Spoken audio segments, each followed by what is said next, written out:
Samajwadi party के राष्ट्रीय अध्यक्ष अखिलेश यादव ने रविवार को एक प्रेस कॉन्फ्रेंस में चुनाव आयोग और केंद्र सरकार पर तीखे हमले किए हैं।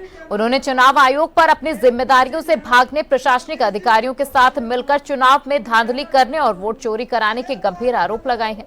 अखिलेश यादव ने कहा कि चुनाव आयोग अपनी भूमिका निभाने के बजाय जिलाधिकारियों के पीछे छिप रहा है। उन्होंने आरोप लगाया कि आयोग निष्पक्षता दिखाने में पूरी तरह नाकाम रहा है और सत्ताधारी दल को लाभ पहुंच रहा है। वहीं अखिलेश ने चेतावनी दी है कि अगर चुनाव प्रक्रिया में पारदर्शिता नहीं लाई गई तो ये लोकतंत्र के लिए एक बड़ा संकट खड़ा कर देगा।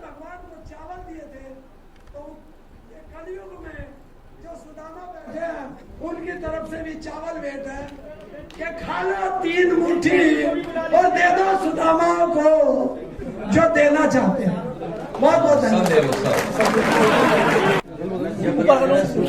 थोड़ा हाइट पे हम बैठे नहीं हैं। अब हाइट क्या करेंगे, हम तो नीचे हाइट पे हैं। हम हाइट है मेरी हाइट पे ऐसे हो जाएगा। हमारे हम तो डाउन खेलेंगे, ऐसे हो जाएगा। हम तो डाउन। अब ठीक है, डिवाइड दे दो बैटिंग करिए सर। सभी प्रेस के यूपी में रोजगार के भी अब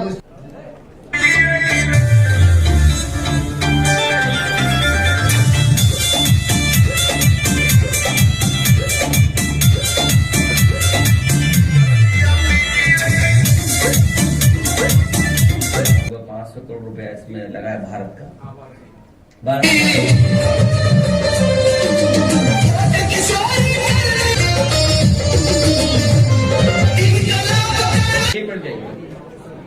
मेरे पत्रकार साथी, आपका कानपुर का अगर आप फॉलो कर लोगे न्यूज तो बहुत समाज के लोगों की मदद हो जाएगी और किस तरीके से अधिकारी और सरकार मिलकर के अन्याय कर रही थी और भ्रष्टाचार कर रही थी, सबका खुलासा हो जाएगा। और दूसरा हम तो कहेंगे कि मान लीजिए वो विधायक को किसी ने अपमान किया और न क्या क्या शब्द लिखे, उसकी जांच हो गई, कोई पकड़ा गया है, पता करो कौन है, बीजेपी के सदस्य है कि नहीं है। बहुत धन्यवाद देना चाहता हूं हरिंदर ताऊ जी का कि जिनके सहयोग से, जिनके प्रयासों से पूरे प्रदेश के बड़ी संख्या में दिव्यांग जन यहाँ पर आए हुए हैं।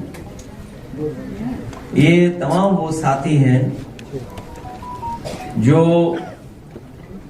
परेशानी में भी हैं, उनका दुख दर्द समझने वाला कोई नहीं।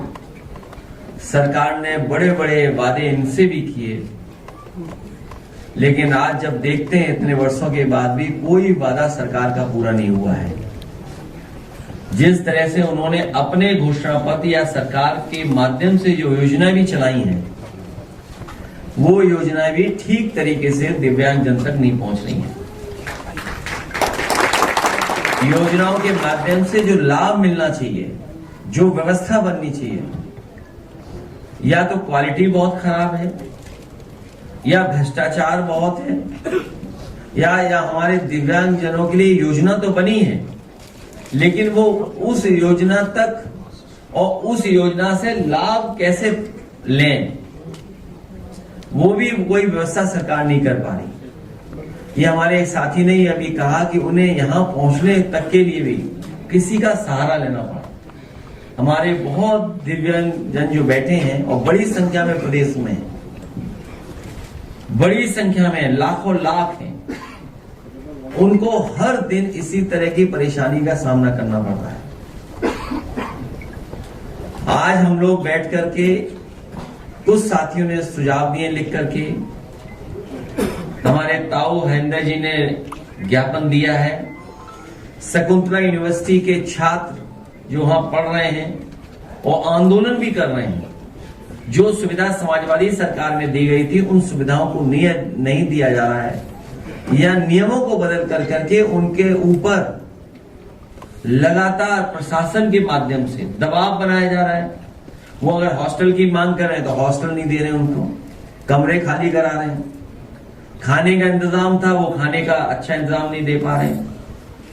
वहीं यूनिवर्सिटी में और जो सुविधाएं थी वो भी रोक दी गई उनकी। उन पे झूठे मुकदमे भी हैं कुछ साथियों पर, तो वो भी अपना ज्ञापन देकर के अभी हमें गए हैं। इसलिए हम अपने दिव्यांगजनों को भरोसा दिलाते हैं कि समाजवादी सरकार बनने पर इनका हक दिया जाएगा और आरक्षण देने का काम हम लोग करेंगे। और जो सरकारी दुकानें बनती हैं, जिस तरह समाजवादी सरकार में दुकानें बनाई गई थी, किसान बाजार बनाए गए थे, जगह जगह बाजारों को बड़े रूप में बनाया गया था। ये जो प्लासियो मॉल है ये भी सरकारी मॉल था, लेकिन सरकार आते ही इन्होंने बेच दिया।